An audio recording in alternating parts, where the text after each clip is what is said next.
know, but it's okay. We go. Okay, how do we start?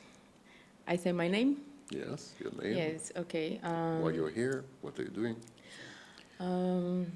My name is Marcia. I'm a biologist and I'm a psychologist. And I'm here to have this conversation with Professor Sam Vaknin.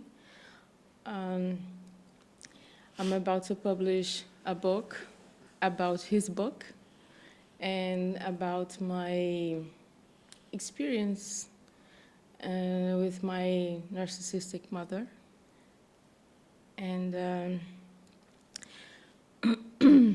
my book is called Snapshots in Sam Vaknin.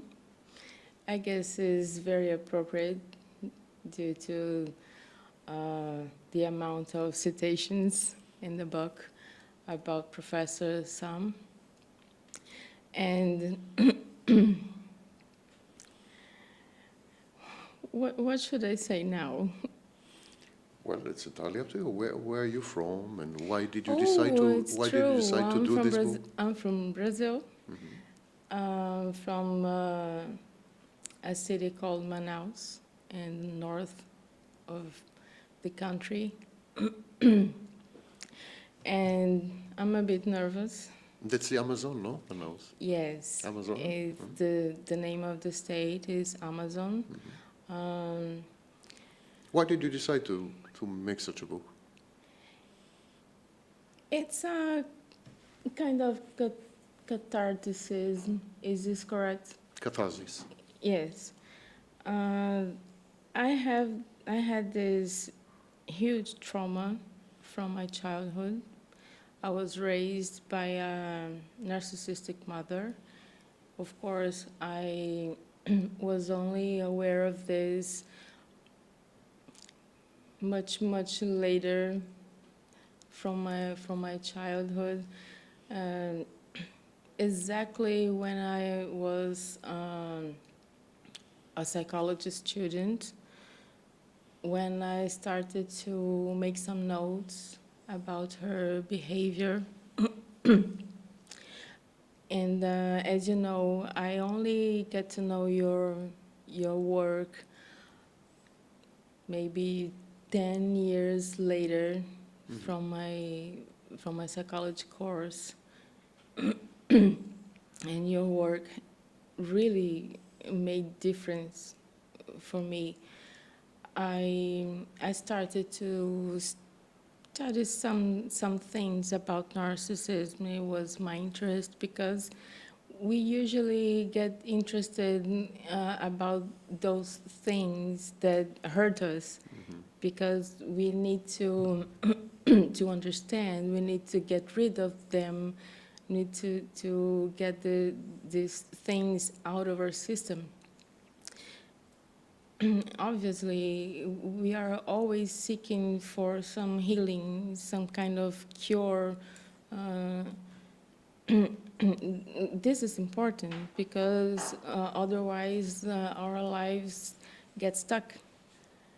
And narcissists, as you know better than anyone, have this power to spread in our lives.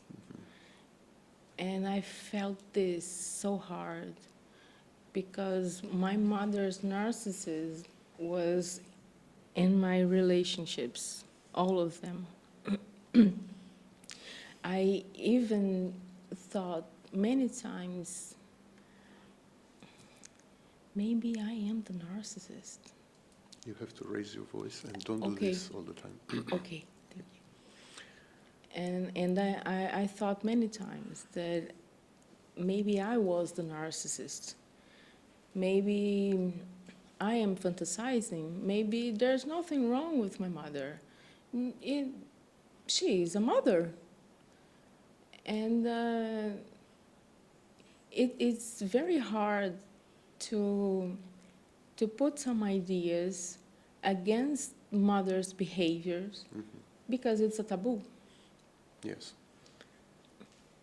mothers has this divinity thing, and it's not easy for me talking because I am a mother, and we have this mixed feelings.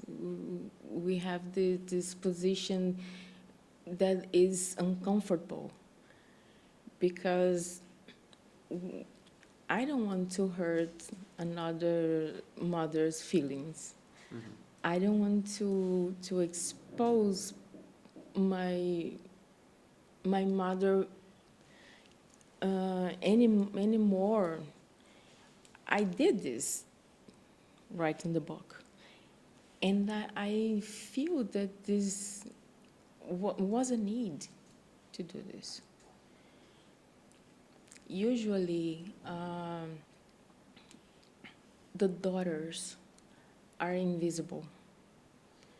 They have to be there for their mothers. There's a lot of studies, and they say this: are the daughters allowed to left To leave. to To leave. sorry to leave their mother's house? They are allowed to have their own lives, to build their own lives. So it feels like betrayal, that you're betraying your Yes. mother. Yes. The book, does your book feel like a betrayal? Are you still Not conflicted? anymore. Not conflicted anymore. Not anymore. You don't feel guilty anymore. I felt in a period of my life, I felt very guilty. Not anymore. Before my mother passed, I kind of felt her black hole. I felt her void. It was extremely painful. It's very, how can I say, it's surreal. It's like you don't have a life. You live for her. Only this. But she doesn't feel guilt about this. It's incredible. And when I say this to you, it's like I can see the picture of her not feeling guilty at all. Why would she feel guilty? If she considers herself a wonderful person, then it is a privilege to be her. She is giving you a privilege. Yes. She's giving you a gift. The capacity to be her, to become her, is a gift, not a curse. It's a blessing. So in her eyes, the fact that you became an extension of her, the fact that she assimilated you, the fact that she swallowed you, digested you, took away your independent existence, made her a part of her, made you a part of her, that is a blessing. That is, and that is something that you should be very grateful for. Yes. And I mean, in her eyes, I'm describing her point of view. Exactly. You should be very grateful for. And if you're not, if you're ungrateful, then this is betrayal, and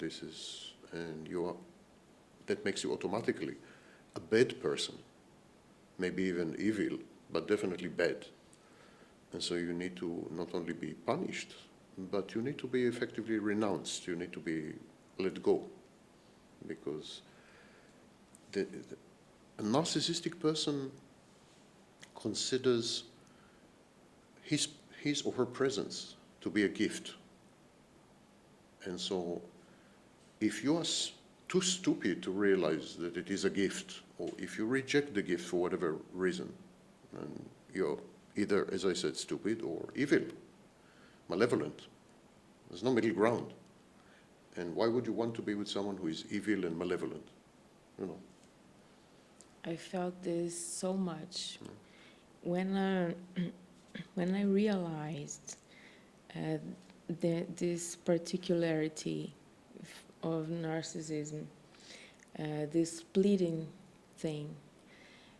When I understood that I was the one divided, this made me get to the conclusion that I was not the narcissist of this particular pair, because we constitute a pair, me and my mother. And she is not ashamed of this at all. But it's uncomfortable for the daughter because you can't have friends, you can't have a boyfriend, you can't like anything, because if it's not her plans, you are wrong. And my major feeling is that daughters of narcissistic mother need to be seen. They will constitute their families one day, luckily. Yeah, it's the concept of the wrongful gaze or the wrong gaze. It's not that they're not seen. They are seen, but the gaze is wrong. The mother of a narcissistic daughter, to a lesser extent, the narcissistic mother of a daughter, Yes. or to a lesser extent, the narcissistic mother of a son, she sees the daughter, but she then must make the daughter appropriate the badness. The mother divides the world because she's a narcissist. She divides the world into all good and all bad. Yes. There's this infantile defense mechanism of splitting, primitive. And then someone has to be all good and someone has to be all bad. By definition, the mother is all good because she cannot conceive of herself as all bad. And that leaves the badness, the evil, to you. And you must fulfill your role of the repository and receptacle of badness, of unworthiness, of inadequacy, of disappointment, of misbehavior. You're a receptacle of everything that is wrong and bad and dysfunctional and so on, because she cannot accept these aspects of her. And this is, of course, projection and projective identification. Yes.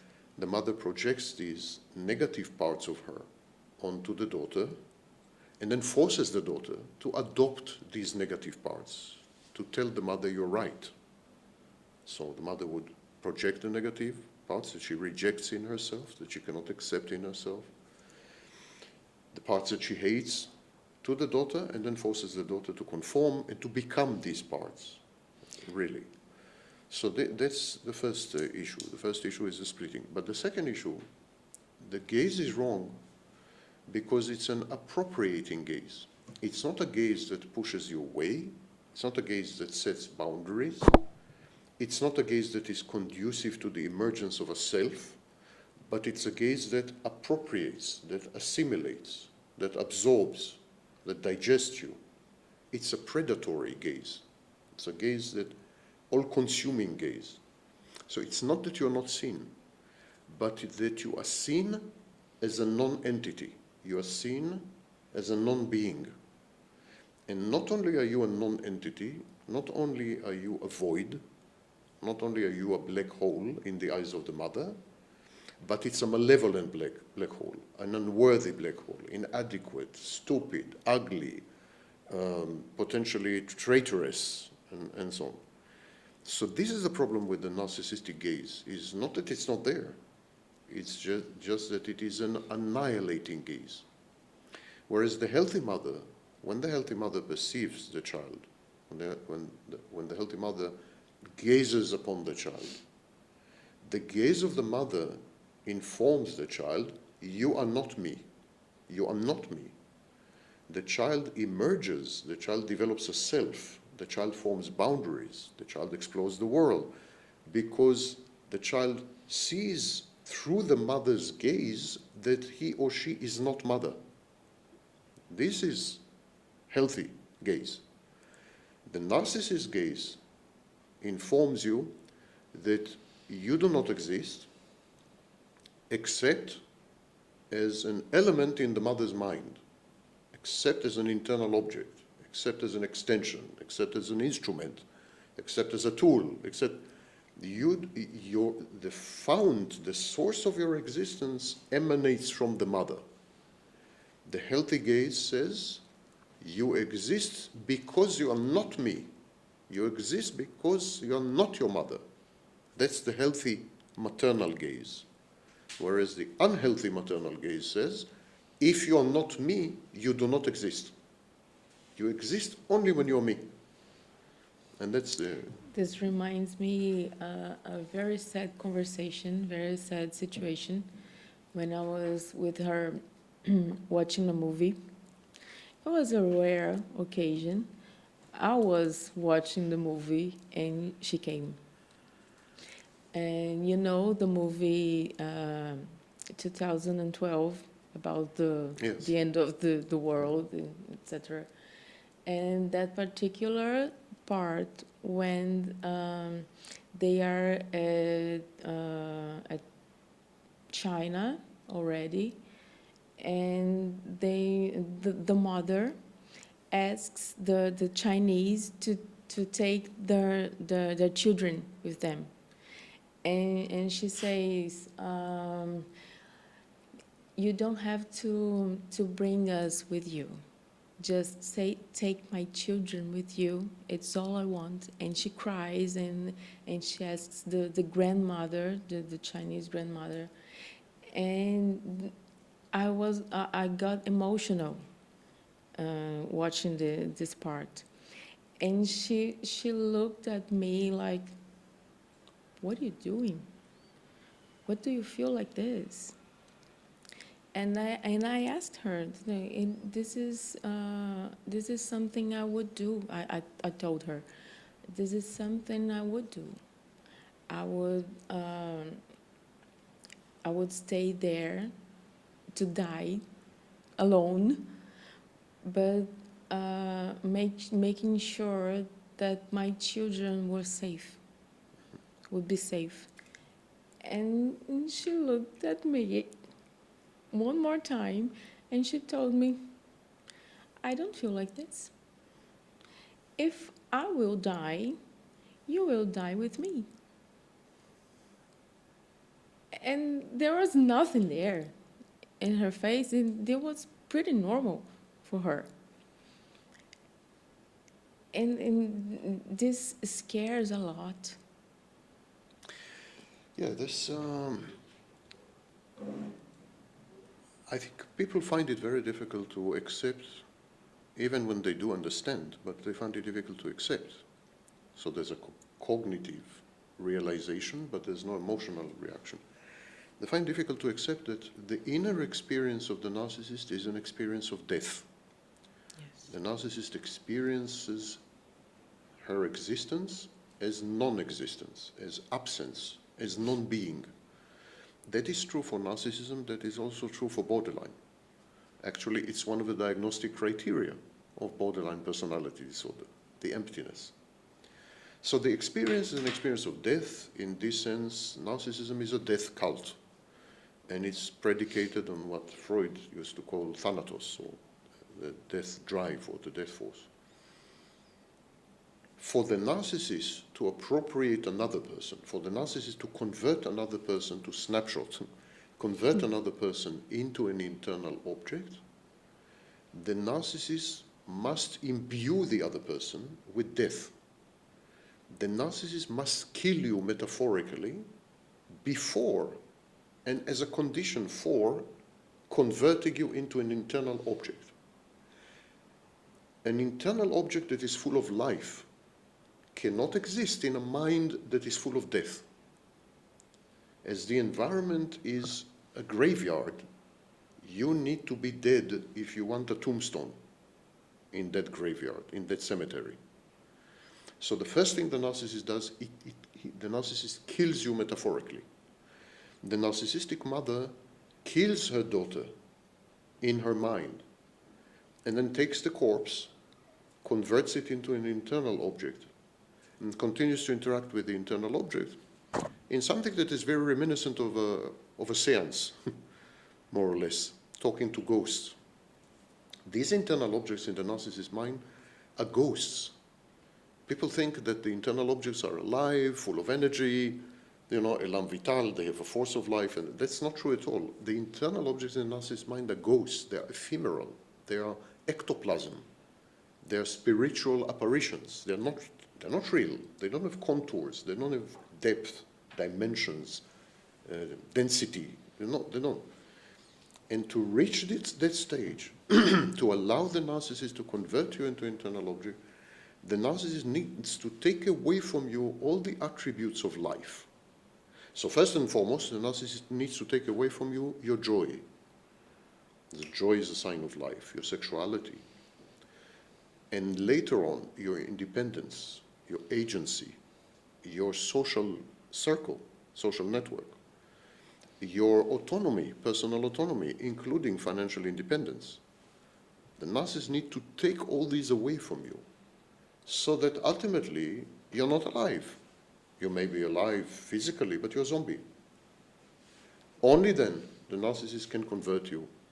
And because a mother has access to you when you are defenseless, when you have no life experience, mother has access to you from the very early stages. The mother kills you when you are 18 months old, when you are 36 months old. The mother kills you early on. That was my point. And it's very difficult after that to come alive, to resurrect. It's a bit of a religious process, a religious metaphor, if you wish. There is a crucifixion early in life, and the resurrection requires a miracle. So it's difficult to resurrect from this. If the gaze that defines you is a lethal gaze, a gaze that kills you, then you define yourself via this gaze, the most crucial gaze, mother's gaze. You define yourself via this gaze as dead.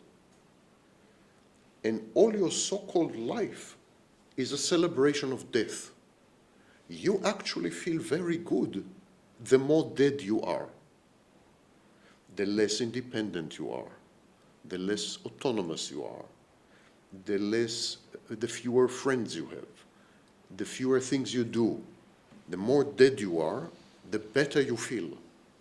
You are egosyntonic only when you're dead, because you have learned early on in life to associate being, existence, with death, not with life.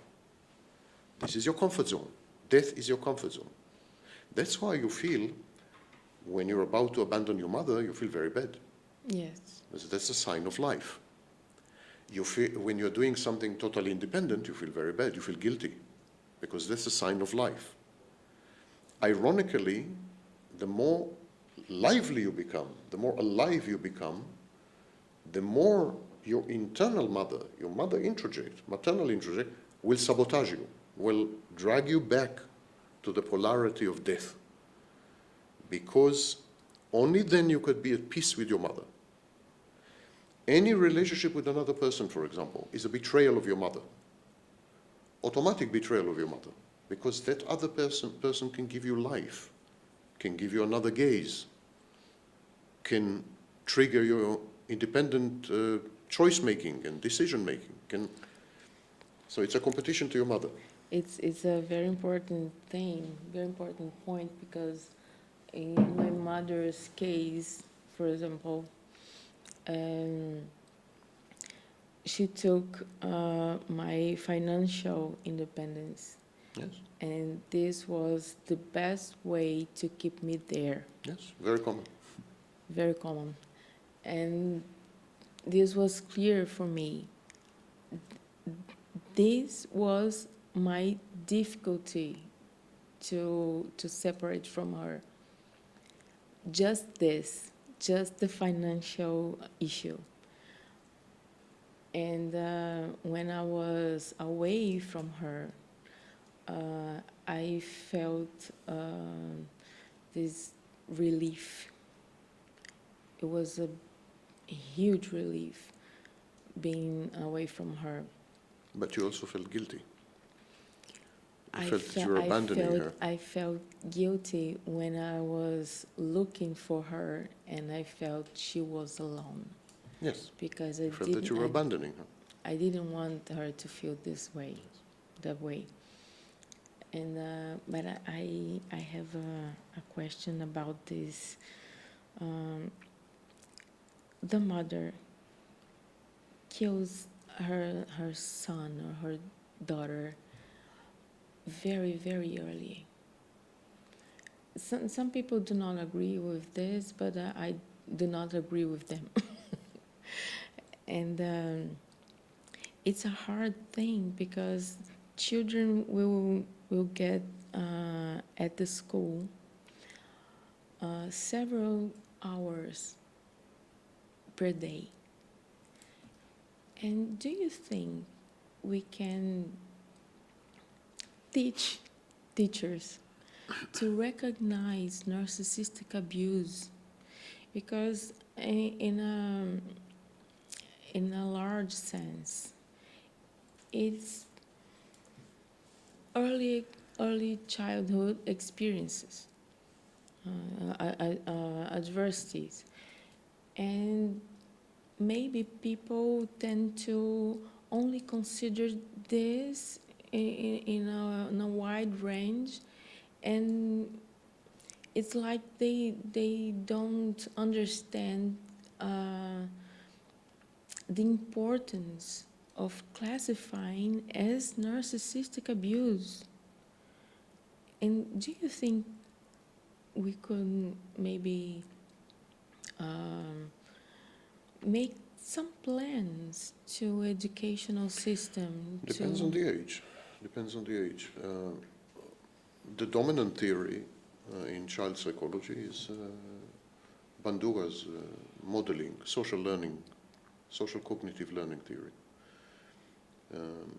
And within that theory, there is the mechanism of modeling, where a child actually monitors, observes role models, and then the child imitates the role models and internalizes the values and beliefs of the role models and so on.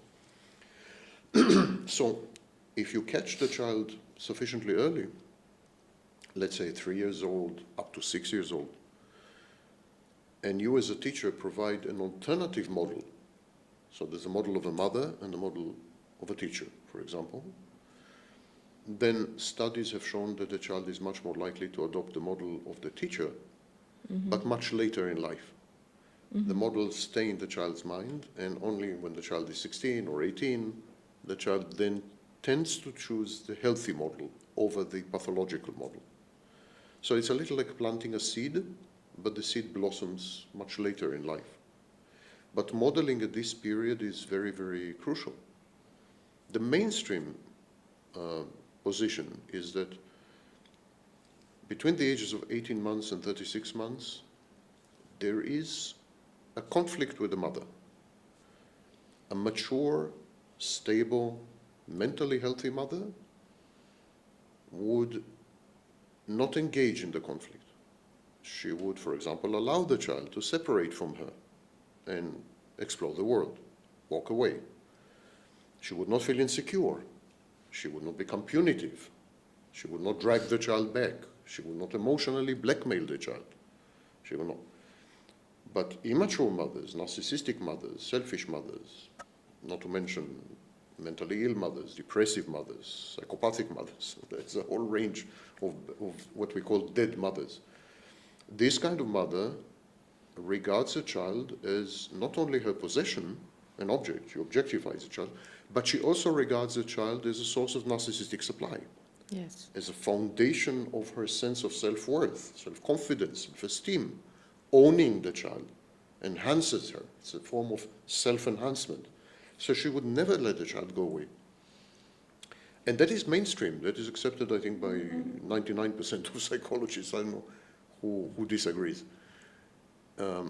The only way to counter this pernicious, nefarious influence is by providing the child with an alternative, a secure base simulation, someone who provides a secure base. Grandmothers do this. Grandmothers step in and provide the child with an alternative model and a sense of secure base. Secure base, just to define for the viewers, secure base is when the child believes that it can walk away from mommy, explore the world, without being punished. That is secure base. And then the child walks away, explores the world, and comes back, returns to mommy. That is known as rapprochement. The child returns to mommy. And he knows that when he returns to mommy, he will not be punished for having walked away. And that is the definition of secure base. If mother cannot provide this, a grandmother can, a good neighbor can, a teacher can. It's very crucial at this period to provide alternatives. And if alternatives are provided on a regular basis, a presence in the child's life, then this kind of child is very likely to turn out to be healthy and normal.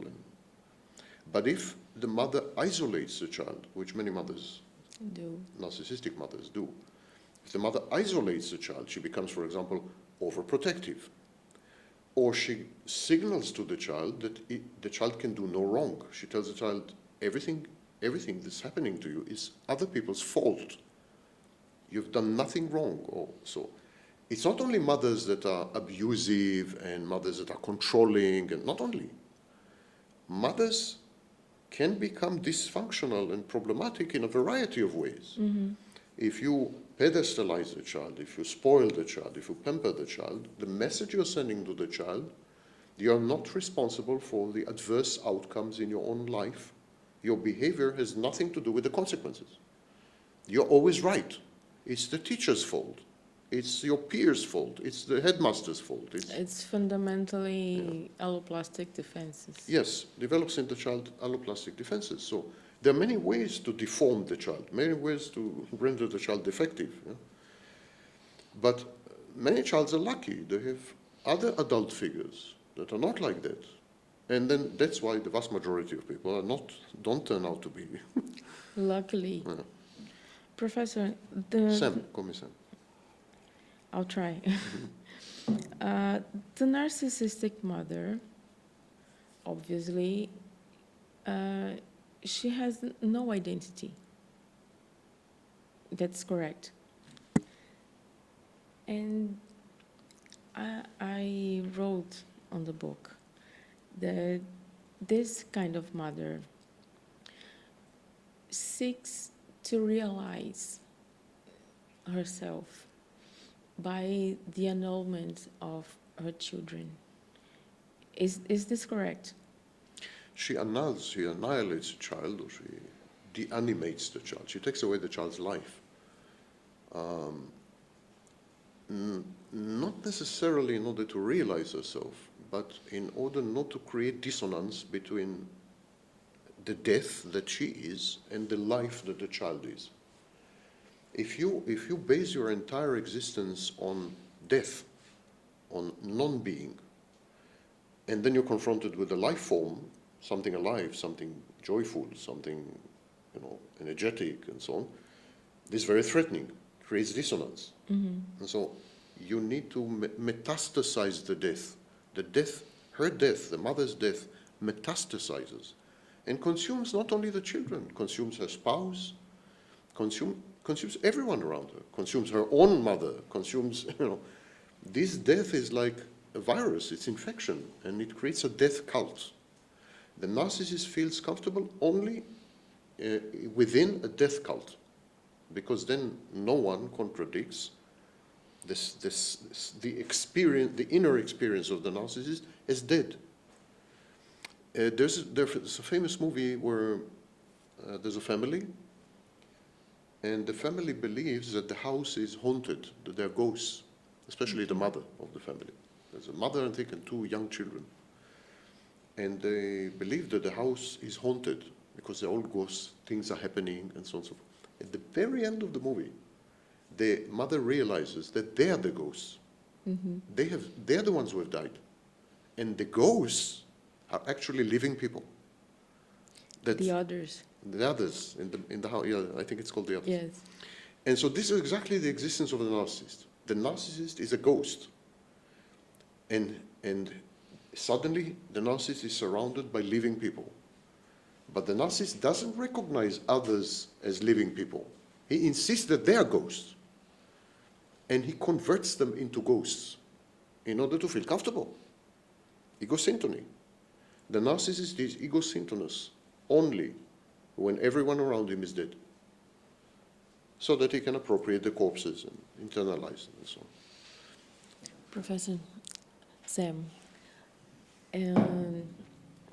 there's a quotation from yours when you say, I guess it's the bad trip lecture, and when you say that it's important to know that the narcissist is a child, and the moment we are aware of this, everything takes place.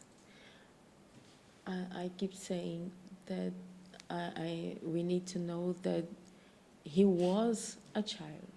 But okay, let's see for this angle. He is a child. The moment a person realizes this, that he is a child, this wouldn't be enough for this person step back and say, whoa, I can't keep a relationship with a child because this is wrong. I know you understand this. It's in a philosophical term. I can't do this. It's very wrong. No, I don't think that's what people say. I think what people say is, I cannot have one type of relationship with this child, but I can have another. I can become the child's mother, for example. So it's not that they give up on having any kind of relationship with the narcissist, because the narcissist is a child. But they say, okay, it's a child, I must redefine the relationship. I must have another kind of relationship. And this is a very bad sign, because why on earth you would find normal to be the mother of your partner? It's unhealthy. It's indicative of problems with the partner, with the narcissist partner, of course. Unfulfilled maternal wishes, need to control, fear of abandonment. There are many, many paths, pathological paths that lead to the conversion from a healthy, normal relationship in a dyad, in a pair, in a couple, to a maternal relationship. But the fact that the narcissist is a child simply alters the nature of the relationship. Yes. Doesn't destroy any possibility for a relationship. And also it's important not to confuse several psychodynamic and psychological dimensions. I said, for example, that the narcissist does not exist, doesn't have a core identity, doesn't have a constellated, integrated self, because the formation of a self has been disrupted in early childhood. So there's nobody there, nobody at home. There's a void, or what Thirsting called black hole, and so on. Okay, we got the metaphor. There's nothing there. It's an emptiness, you know. So you say, how can it be a child? It's an emptiness. If it's an emptiness, it's not adult, it's not child, it's not. The defining feature is absence. So there's nobody there, not even a child. That's not true. Because this emptiness, this void, defines the dimension of core identity. We have, as human beings, we have multiple dimensions, and they're not associated with each other. For example, your identity has very little to do with your affects. Mm-hmm. It is connected, of course, but very little to do. And it's the same with the narcissist. The core identity is missing or fragmented in the best case, kaleidoscopic. But at the same time, there is an emotional dimension. There is an affective dimension. That affective dimension is immature and infantile. It is there that the narcissist is 2 years old, in terms of affect, not in terms of core identity. You could be both. At the same time, for example, The narcissist has very good semantic memory, procedural memory. In other words, memory about how to do things, skills, professional memory. So a narcissist could be simultaneously a 2-year-old child, as far as emotions go, a non-entity, a non-being, as far as identity, and a great professor of psychology. So it's all possible simultaneously. And people confuse. They say, if he doesn't have memory, if he's dissociative, and he doesn't have memory, and because he doesn't have memory, he doesn't have identity, how does he remember to drive a car? No, it's another completely kind separated. of memory. No connection between these things. They're disconnected. We have this image, erroneous image. Even many scholars have this image, that we are kind of an integrated entity, like we are a kernel, a nucleus. And this nucleus is there, it's immutable, and it explains everything. That is not how human beings are constructed. Human beings are more like multiple parts that operate independently and sometimes, one could even say rarely, interact with each other. Multiple dimensions. More similar to a network, let's say, where you have many nodes in the network, and you have a very distant node that never interacts with that node. They're all part of the network, but they don't interact with each other, the nodes. Also, if you want in computer terms, you have operating system and you have softwares. The softwares use the operating system, of course, and the operating system, but they operate independently. It's not the same thing. So narcissists, like all human beings, have all these dimensions. And we should not be surprised that a narcissist can be absent as a core identity and a child, emotionally. And Professor, people confuse many things. And they usually confuse narcissist and psychopath. Yes. Not so usually they confuse narcissist and borderline, even though they are more close. They are closer than my English is terrible, and No, it's not. and when you say that there's nobody there, how can we differentiate, disambiguate this from the there's nobody there in the psychopath? Because there's nobody there too. No, psychopaths, definitely there is someone there. There is nobody there as far as the socialization process. Yes. Again, it's another dimension. Socialization in the case of the psychopath has failed. So the psychopath did not internalize social expectations, social mores, conventions, norms, and by extension, morality. There's been a failure of the formation of a conscience in the psychopath. This cluster of introjects that inform us if we are doing something wrong, or what we should and should not do, what we ought and ought not to do. There's no internalization of this in the psychopath. There's no formation of the conscience. In life, we go through a cascade, developmental cascade. We first develop the self by contradistinction to the mother, by separating from the mother, by walking away from the mother. A good mother pushes the child away. It's the main function of a mother. Main function of a mother is to push the child away. At that point, the child realizes, I am not mother. And since I am not mother, I am me.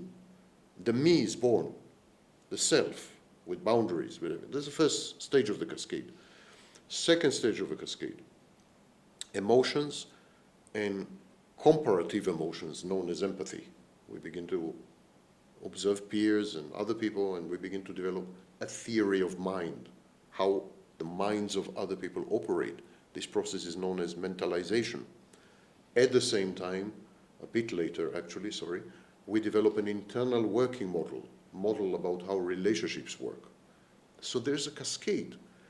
A bit later, around the age of 6, depending on the individual, sometimes 4, most times it's 6, there is a process known as socialization and acculturation. It's when we begin to adopt things, beliefs, values, behavioral scripts from the environment, and these shape us and mold us. We adopt them as if they came from the inside, not from the outside. So we know, for example, how we should behave with older people, with younger people, in sexual situations. We learn this. This is socialization. The narcissist fails in the first phase, selfhood, the formation of personality, what Jung called constellation or integration. There's a failure there. The narcissist stops here and never develops, never continues. That's where it stops. It's frozen in time. That's a failure. The borderline fails in the emotional stage. She doesn't know how to control emotions. She doesn't know how to regulate emotions. I'm saying she. Half of all borderlines are men. And she's gorgeous. Borderlines don't know how to control emotions, how to regulate them. They don't identify emotions properly. They mislabel emotions. Consequently, the empathy in borderline is impaired, but not for the same reason as a narcissist. In the narcissist, empathy is impaired because the narcissist cannot recognize that other people are separate and external.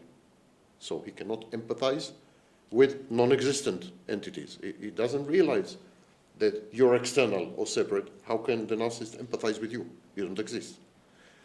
In the borderline, the failure of empathy is because she misidentifies emotions. She mislabels emotions, and consequently, she misreads people. Because she misreads people exactly like autistic individuals with autism spectrum disorder. She has this kind of distorted empathy. Yes, she has the affective component in borderline is compromised because the emotion is dysregulated and also mislabeled, misrecognized. In the psychopath, the empathy is compromised because the socialization phase failed. The psychopath has a self, fully functional, integrated, constellated self. The psychopath has emotions, mostly negative, actually almost exclusively negative emotions. But these emotions, he controls these emotions, he actually channels them, he uses them, he leverages them to manipulate the environment. So there's no problem of dysregulation. There's another problem, impulse control. But don't confuse impulse control with emotions. Yes. The psychopath controls emotions, so there's no borderline element there. But there's a failure, developmental failure in socialization. So there's no empathy, exactly like narcissists, but for completely different reasons. And so the psychopath, because there's a failure in socialization, recognizes that other people are external and separate, but is highly predatory and exploitative, does not conform to laws, does not accept authority, rejects authority, does not sit well within social structures and does not obey social mores, expectations, conventions, norms, and so on and so forth. And consequently, vast majority of psychopaths, internally at least, are lone wolves. They do not depend on other people. They seek nothing from other people emotionally. All they want is to take something. They want to take money, sex, power, access, contacts, whatever you have. They want to take it from you, your property, your life achievements, your something. They will take it from you, but they don't depend on you. Whereas both the narcissist and borderline are highly dependent on other people. The narcissist crucially depends on other people for the regulation of his or her sense of self-worth. And this is unconscious. This dependency. The dependency is not unconscious, I would say, but refrained, not unconscious. A borderline also depends on other people. For example, on her intimate partner, and she says, he's a rock, he can stabilize my moods, he can make me feel good. He stabilizes my emotions. When I'm with him, I'm calm, I'm relaxed, I'm composed, I'm functional, but only when I'm with him. So if he walks away, I fall apart. That's the borderline. So there's massive dependency in borderline and narcissism. Whereas in psychopathy or antisocial personality disorder, there's no dependency whatsoever. The psychopath is perfectly self-sufficient, self-contained. But we could say that in psychopathy, the element of consciousness is more present or than in the narcissism. Yes, much more self-aware, of course. Much more. Because there is a self. How can you be self-aware if there's no self? In psychopathy, there's a self. It's one of the many reasons that I do not think that psychopathy is a mental illness. Yeah, I agree fully. I don't think it's a mental illness. I think it's a lifestyle choice. I think it's a maybe social problem, or maybe even character problem. But it's not a mental illness. There's no mental illness there. There's a functional self. There are choices. They have no problem with reality. No, they're perfectly attuned to reality. The narcissist cannot tell the difference between reality and fantasy. Narcissist. Same with the borderline. Whereas the psychopath knows reality acutely, is acutely aware of reality. That's how he manipulates people.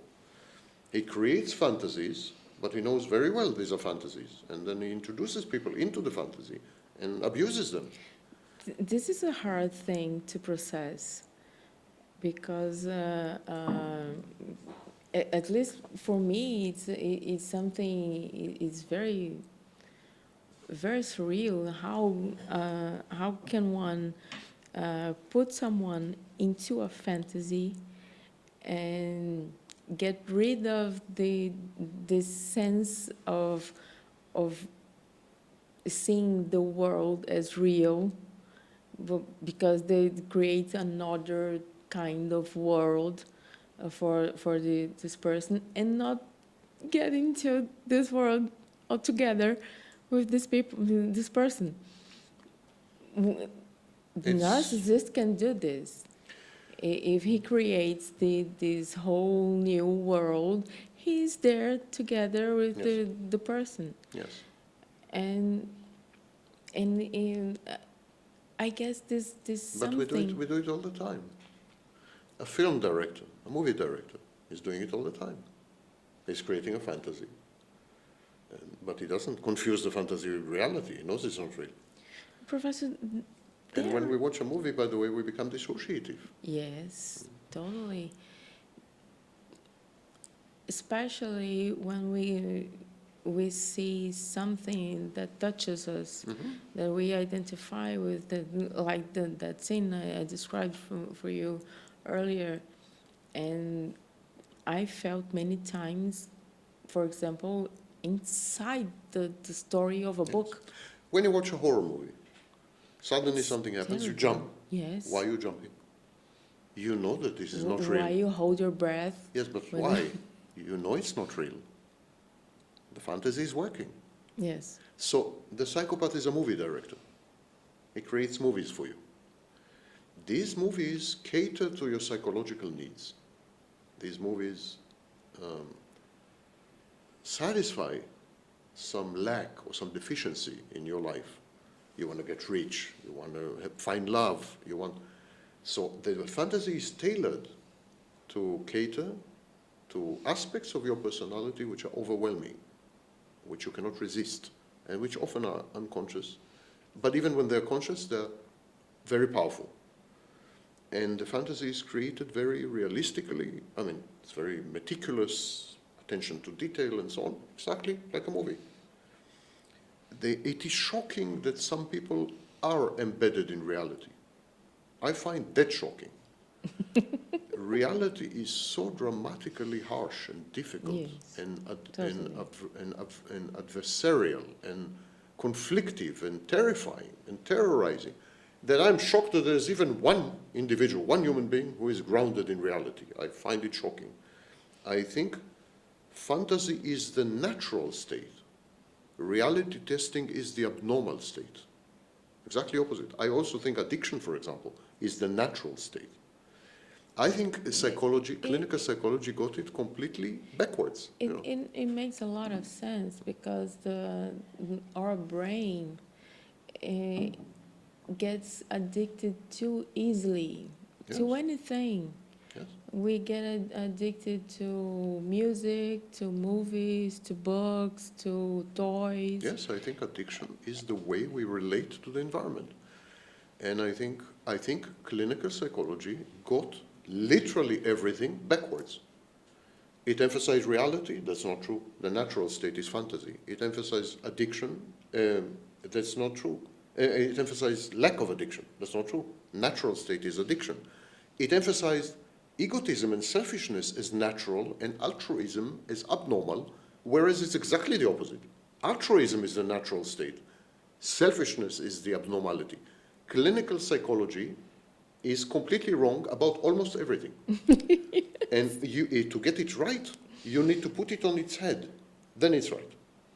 And that is pretty shocking. Because I think what happened is religious and moralistic ideals were superimposed on clinical psychology.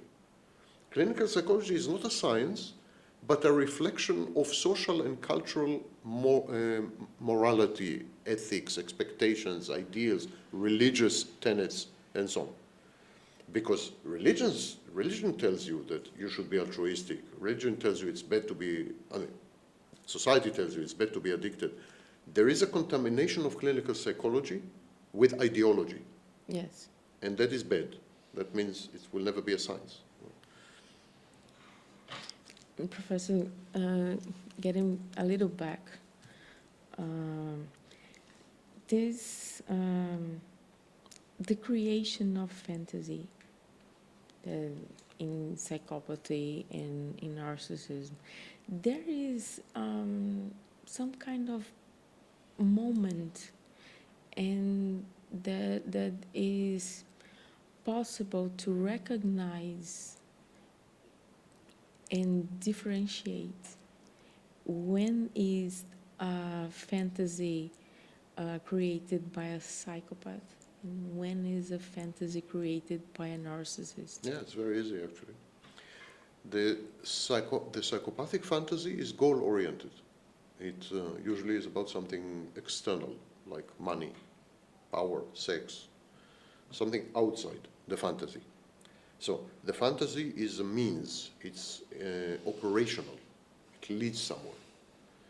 Whereas in the narcissistic fantasy, it's totalitarian, everything is in the fantasy, there's nothing outside the fantasy, everything is in the fantasy, and it deals with internal processes. Whereas a psychopath deals with external things, usually materialistic. The narcissistic fantasy, the shared fantasy, deals with internal things. For example, love, or romance, or intimacy, or it deals with psychological processes and dynamics. That's more common. Yeah. So the psychopath will offer you a fantasy. He will say, listen, if you give me your money, I have an investment. This investment will double your money in 6 months. So there is a fantasy here, but it deals with something that is not within the fantasy. There's external to it. But it seems like something obscure happens in the middle of this, because I've been, as you know, I've been searching online. I observe a lot.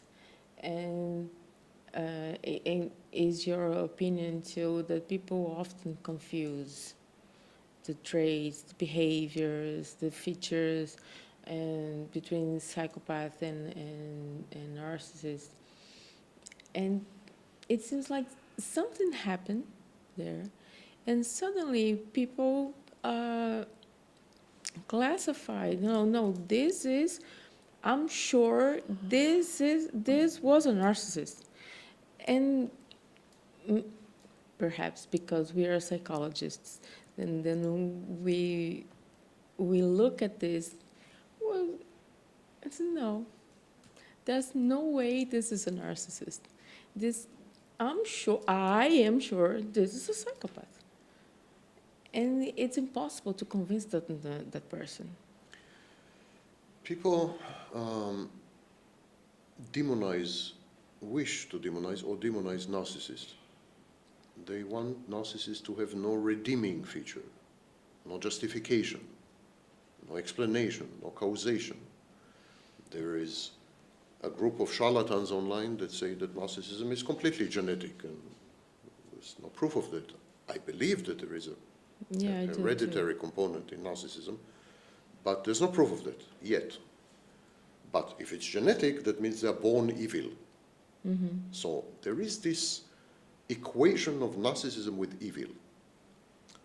But how can you support this demonization if you go into the nuances and the details? You can't, because the narcissist, whatever the narcissist may do, he believes in it. He is committed to it. He makes you a promise, he intends to keep it. He never keeps it, but he intends to keep it. So there's no future faking. He tells you a story about reality which is counterfactual, unrealistic, and crazy. He believes in it, so he's not gaslighting you. He creates a fantasy. He wants both of you to be in it. So there's no question of control. He idealizes you because he really sees you as ideal, not because he's manipulating you. It's not a manipulating technique. He idealizes you because he sees you as an ideal, and it allows him to idealize himself, co-idealization.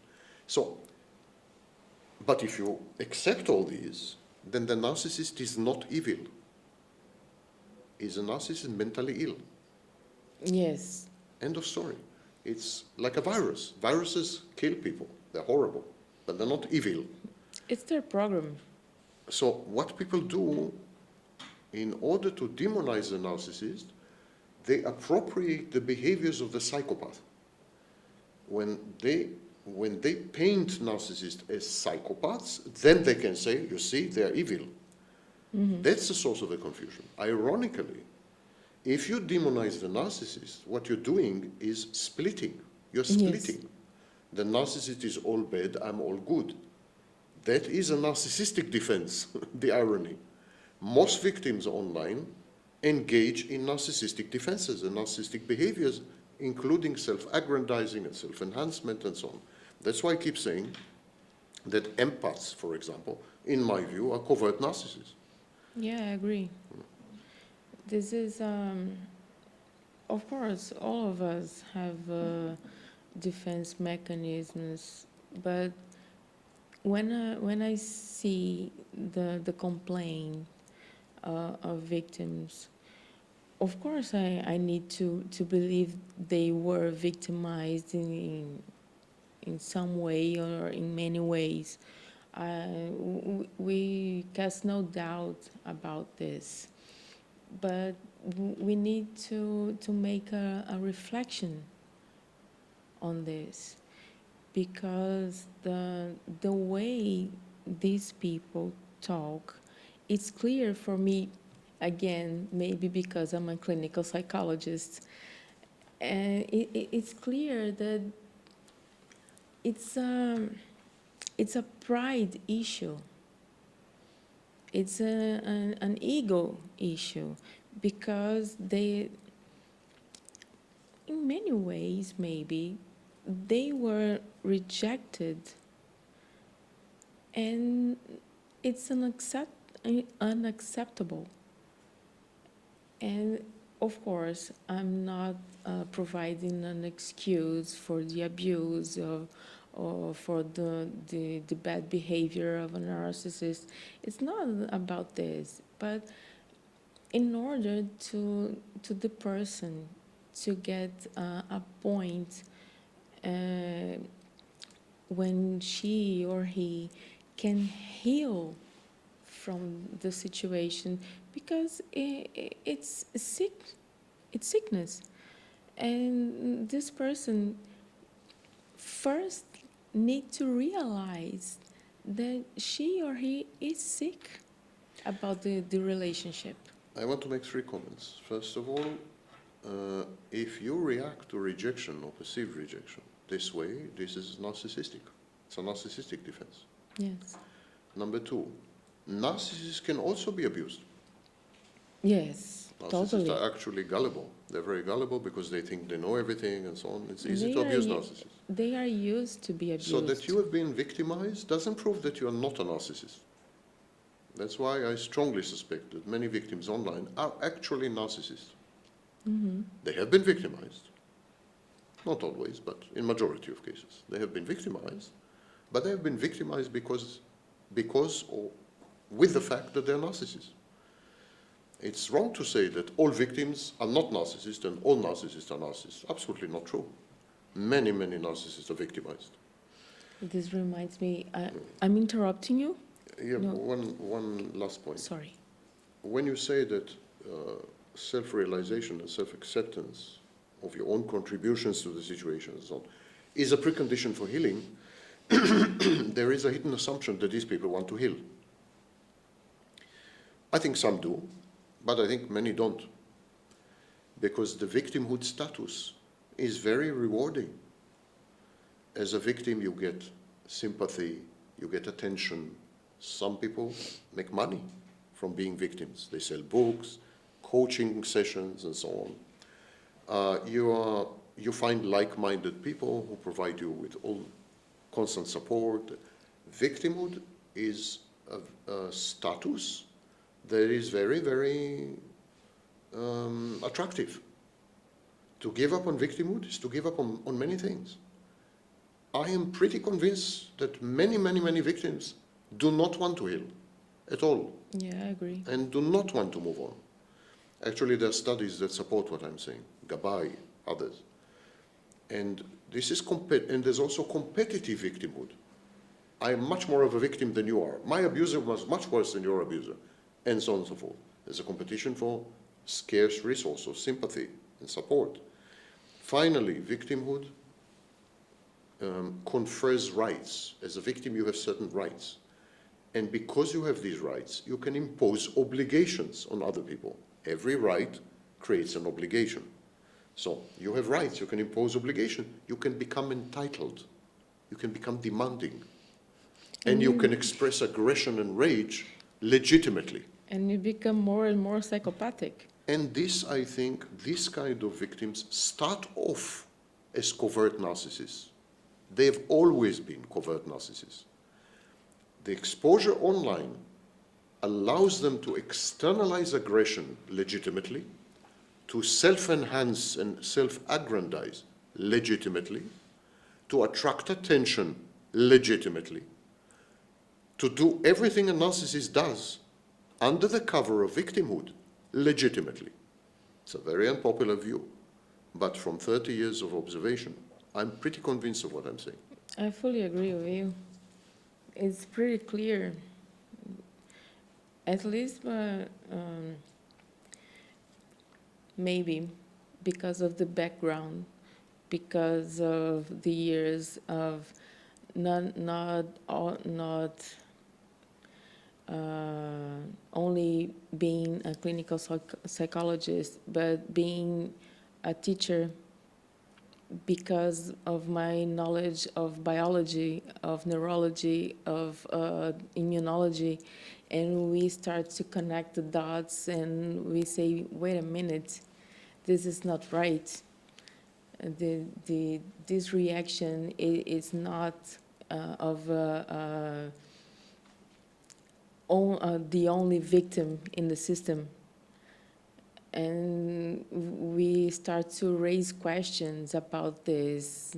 How, and as a psychologist, I always see this picture and say, how can I help this?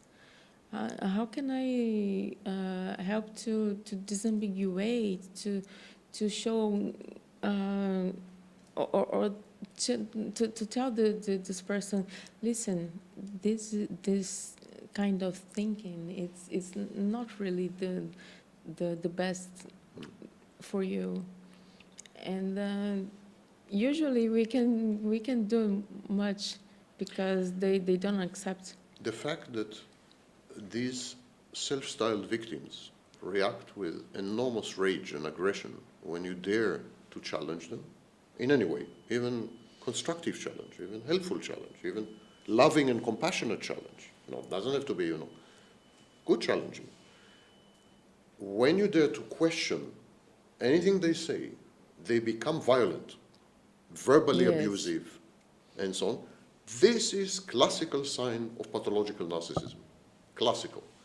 Narcissists cannot accept even the tiniest bit of criticism, disagreement, and so on.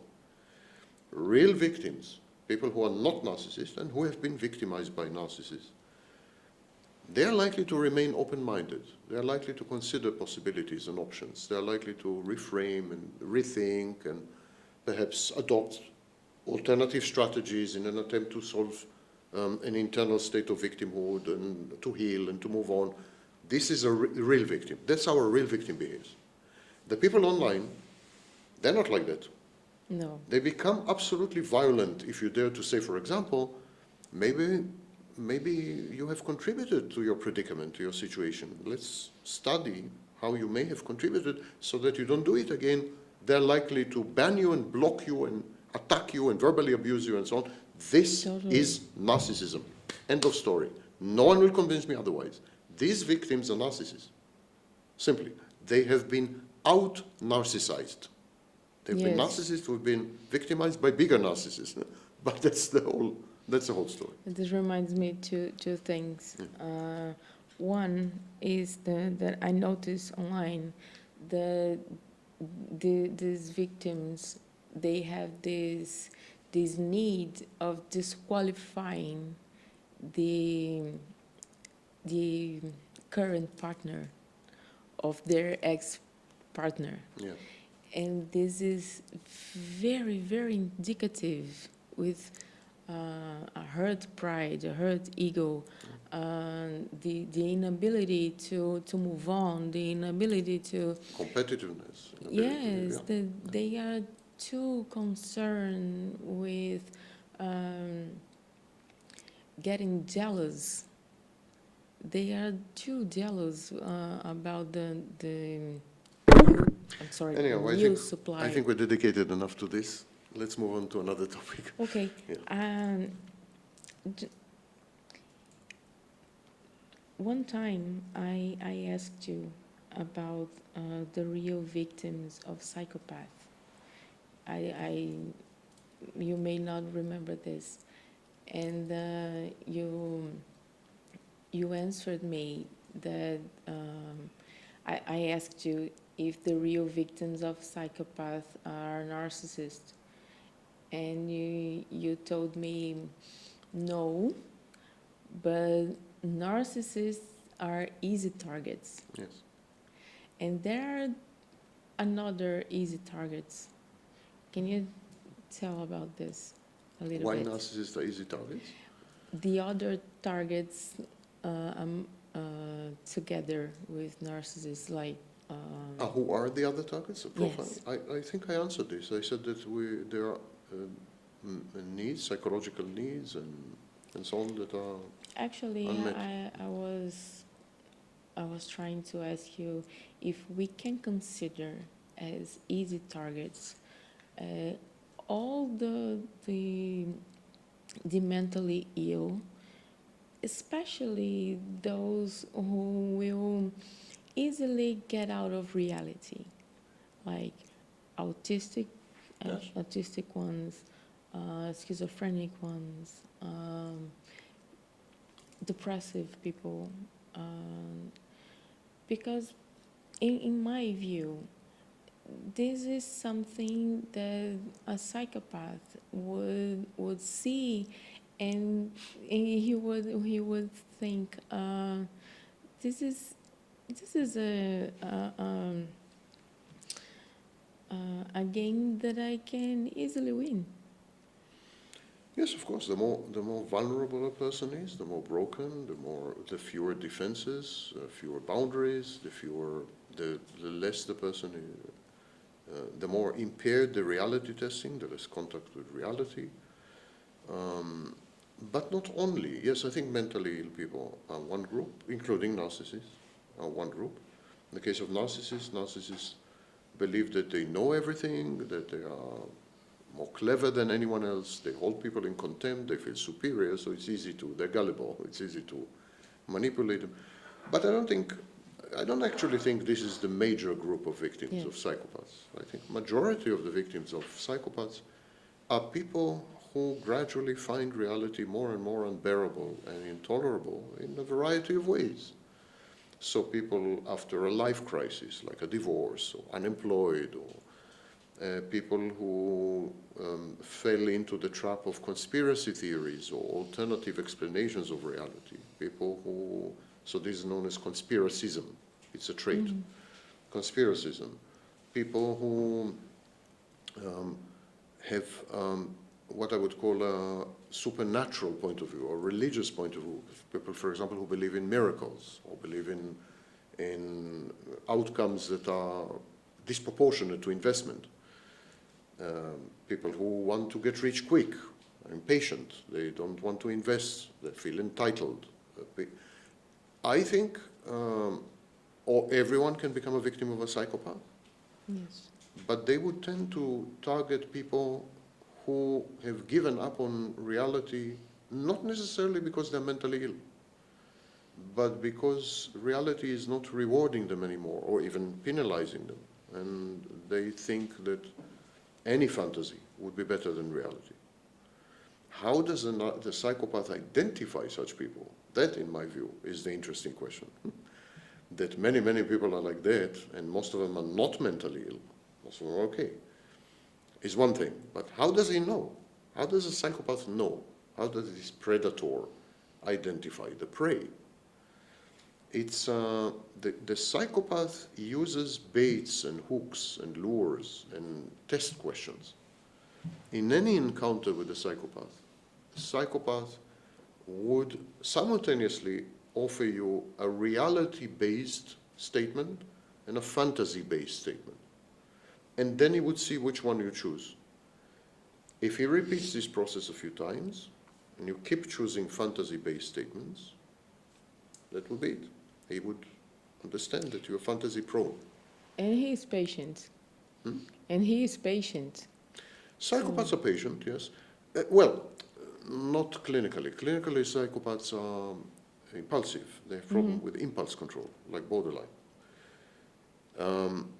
But when they act on the impulse, they can be long-term and patient. They can have long-term thinking, long-term planning, implementation of long-term stratagems, which are very complicated, require coordination of multiple factors and multiple people, and so on and so forth. Yeah. But first there's an impulse. Like the impulse is, here's an old couple, they have a huge amount of money in pension, I will take it. And so the transition from desire, or what Freud used to call drive, the transition from drive or desire to action, in the case of the psychopath, is impulsive, and there's no impulse control. It's not mediated via inhibitions. There's no inhibition and no social edicts or social control or whatever, internalized, no socialization. So the transition is instantaneous.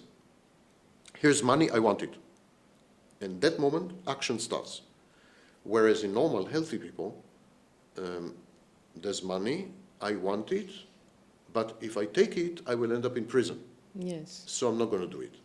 Inhibition. The psychopath is disinhibited. There's money, I want it, I'm going to take it. There are no consequences. It's totally present-based, mindfulness. The psychopath is totally present-based. But then the action to take the money could be very long and very detailed and so on. The initial phase of this is testing for fantasy. Initial phase. Whereas the initial phase in narcissism, in the narcissist shared fantasy, the initial phase is auditioning the target. There's a similar process of auditioning with the psychopath.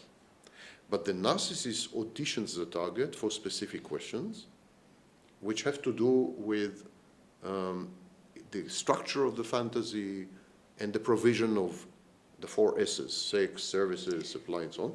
The psychopath auditions the subject for gullibility, how gullible the subject is going to be, and how fantasy-prone.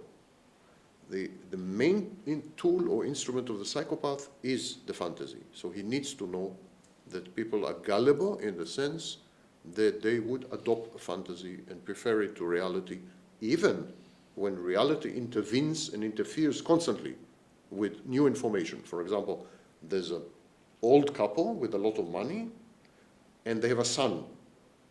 And the son keeps telling them, this guy is a psychopath, he's trying to take your money. So there is intervention from reality. And a psychopath needs to evaluate how gullible the couple is, how prone to fantasy, how resistant to countervailing information from reality. Having done this evaluation, auditioning, I call it auditioning, the psychopath proceeds. This reminds me about that lecture when you say how the narcissist tests you 3 times. And it's a similar process as you mentioned. Yeah. And so these 3 points. First one is if you are prone to fantasy. And this is very close to what the psychopath thinks. And I guess this is maybe, I don't know. I know you will correct me if I'm wrong. And in the narcissist, this is kind of unconscious. When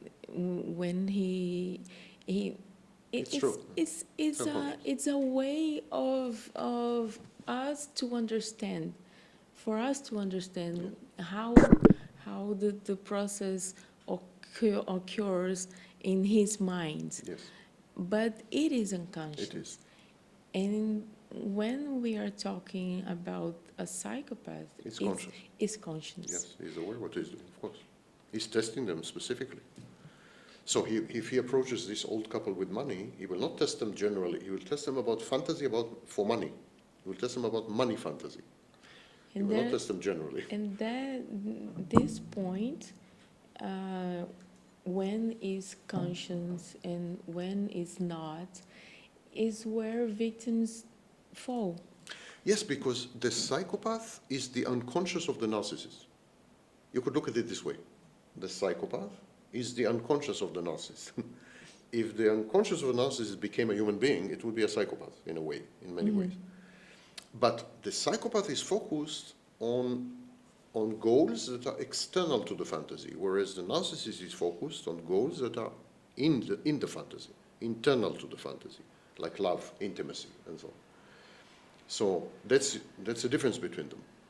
But the mechanisms are the same, and the capture of the victims is the same, the victimization process is the same, and so on and so forth. The difference is that the psychopath is much more in control of the process. Yes. Much more in control, whereas narcissist, the process is in control of the narcissist. Mm-hmm. The shared fantasy in narcissism is an inexorable internal dynamic that takes over the narcissist. And the narcissist is as much a victim of the shared fantasy as the intimate partner, for example, or the friend. We could say the fantasy drives the narcissist, mm-hmm. and the psychopath drives the fantasy. Yes, it's quite true. With the psychopath, the fantasy is a tool. With the narcissist is the fantasy's tool. Yes. That's the way to look at it. That's why people are very wrong when they say the narcissist is scheming, is cunning, is manipulative, is planning everything, is evil, is gaslighting. This is not a narcissist. That's a psychopath. Yeah, he's as victim of the fantasy as the person, the partner. And this is very serious because in the large sense, the partner have to be concerned about his narcissistic partner, because I don't know, maybe sometimes... No, I just didn't understand No, it's because it's a mental health issue. Oh yeah, you're living with a crazy person. It's very serious. Yes. Kernberg thought, and I fully concur, fully agree, that narcissism and borderline are conditions which are not much less severe than psychosis. That's why he described them as pseudo-psychotic. It's Borderline is on the border between psychosis and neurosis, and he said that narcissism is a defense against borderline, but it's a borderline state. So he thought that narcissism and borderline are psychotic states. You are living with a totally crazy person, totally crazy, who cannot tell the difference between reality and fantasy, Yes. internal, external. It's a mess. And it's a dangerous mess, of course. It's a dangerous This is something that has to be clear for people in general. Yeah. Because if you're living with a person, as for example, I was there with my mother. I am 46. I don't know.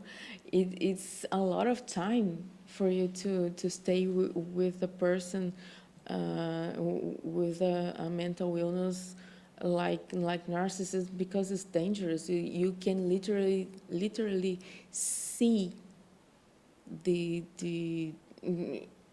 when the person detached from reality.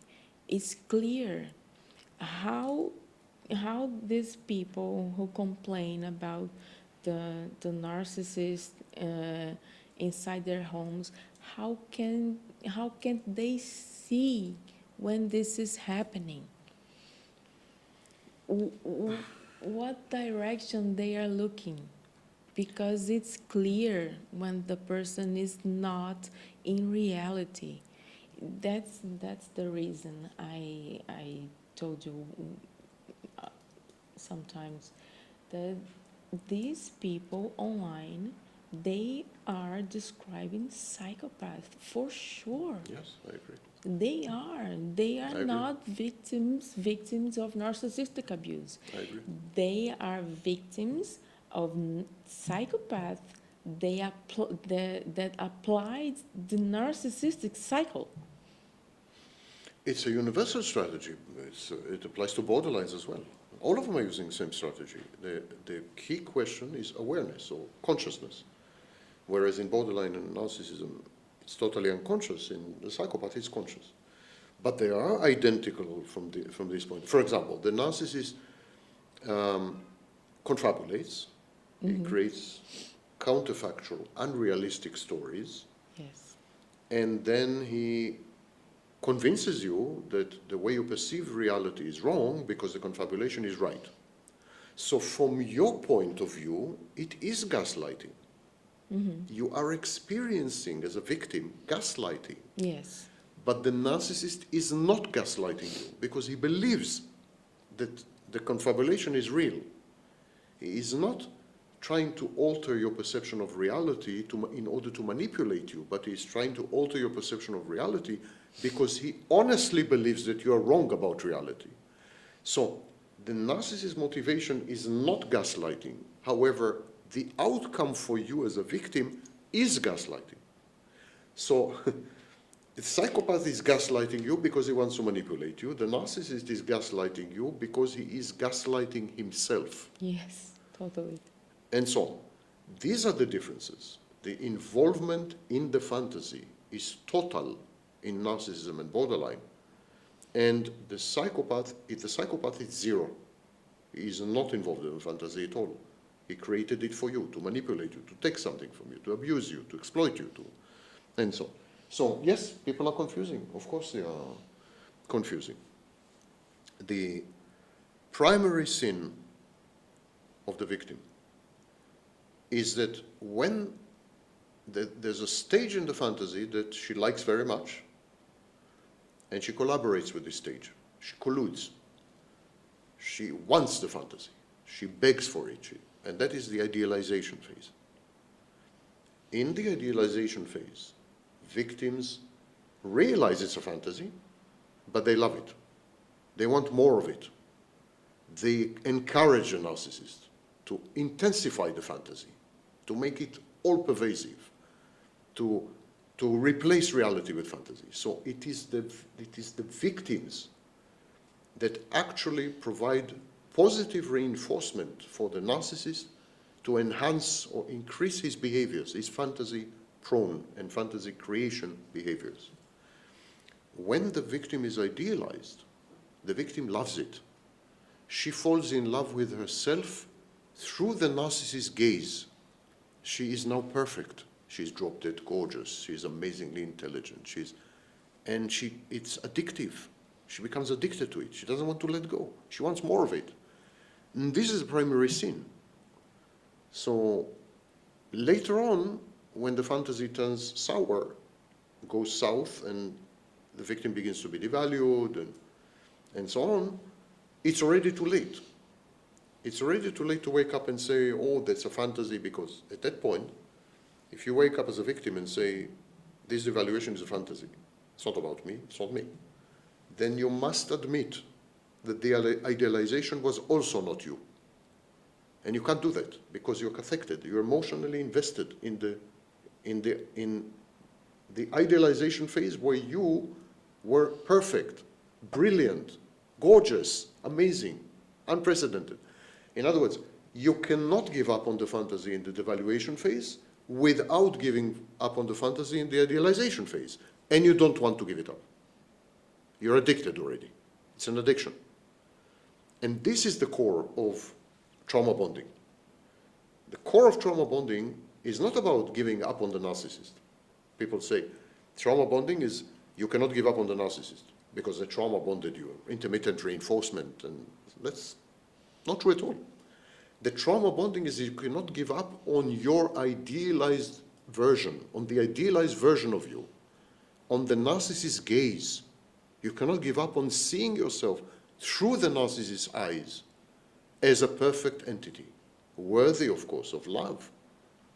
Lovable entity, because you're perfect, you're flawless.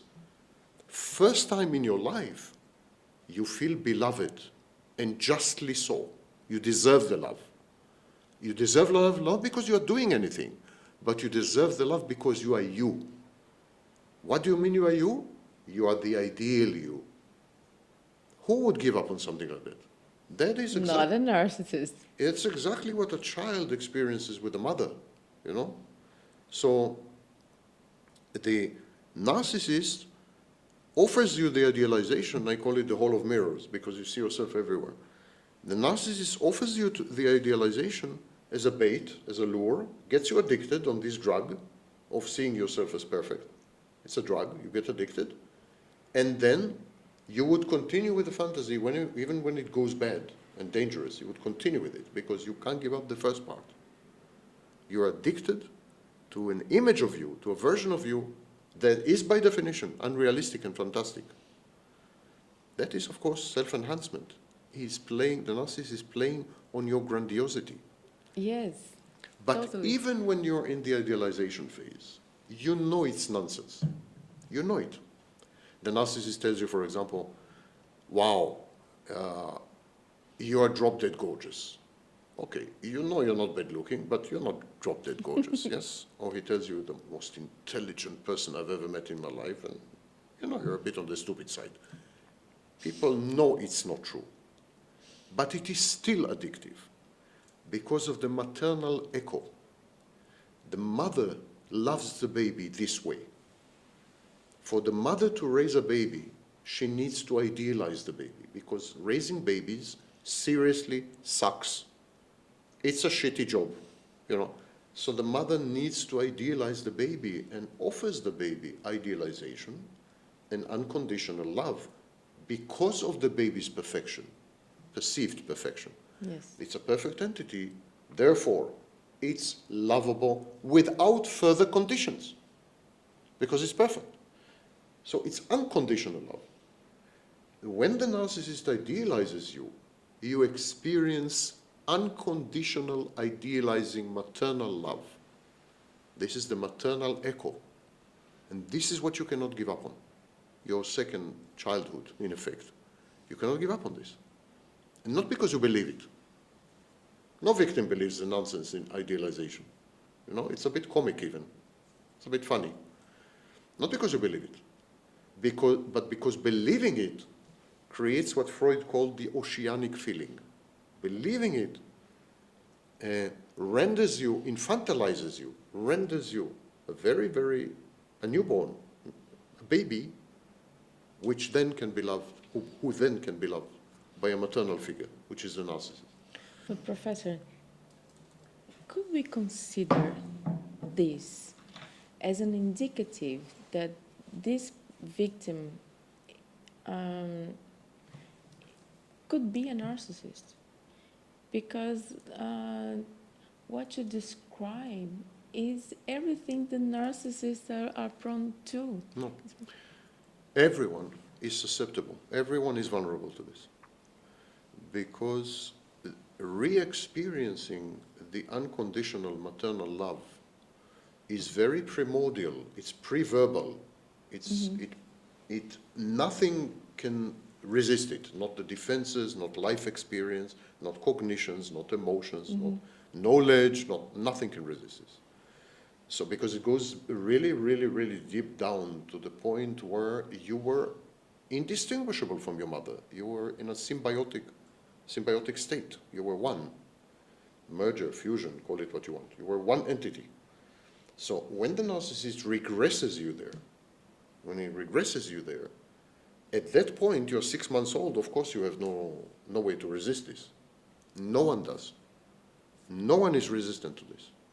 Mentally ill, mentally healthy. That's why many, many victims of narcissists are not mentally ill.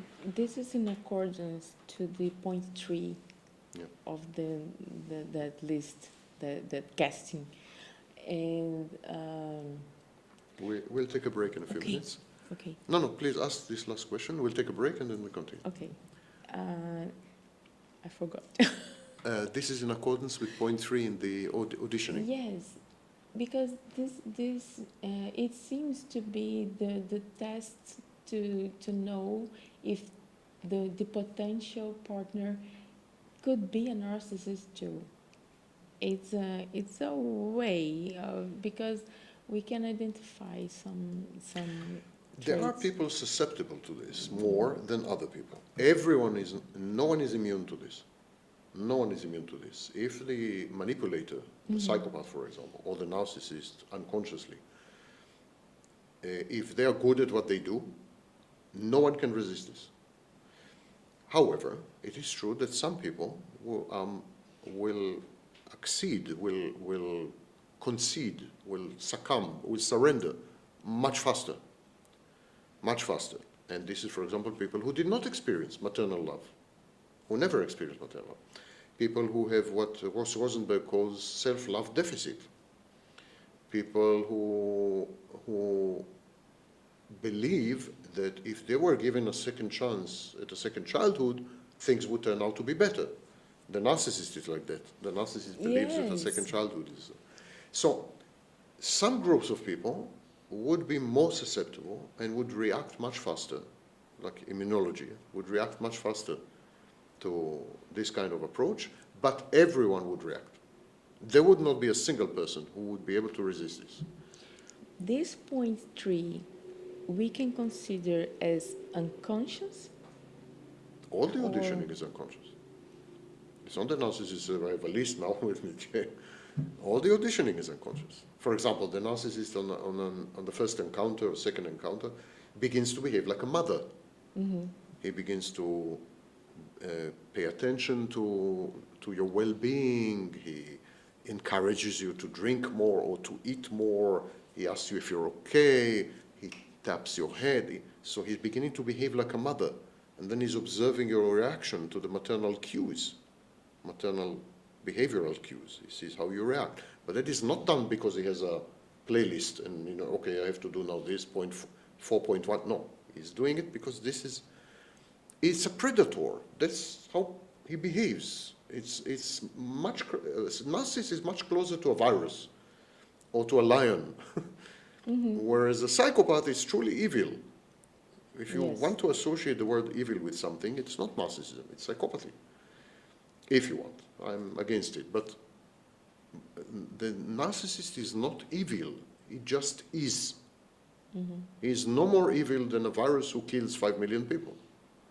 No. It's a program running. Yes, exactly. Algorithm. It's an algorithm.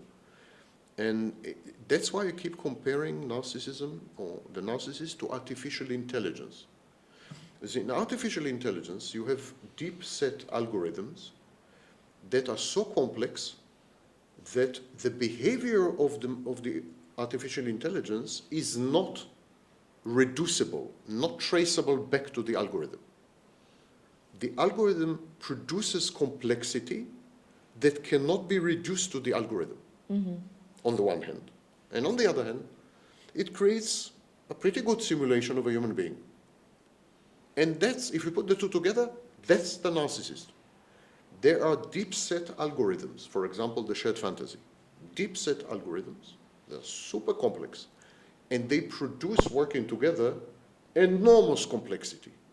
The complexity is so enormous in narcissism that it cannot be traced back, mapped, reduced to the algorithm or to any specific algorithm.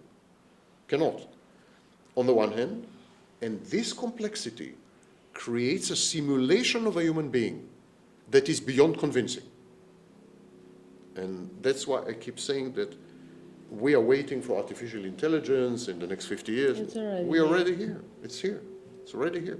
And it's been here for millennia. Narcissists, in my view, are not human. I know it's politically incorrect to say this and so on, but they're not human, not in the sense that they're inhuman and evil. That's not what I mean. They're not human in the sense that to be human, there are certain minimal requirements, certain minimal prerequisites. Narcissists have no empathy. They have no access to positive emotions. They cannot tell the difference between reality and fantasy. They cannot tell the difference between external and internal.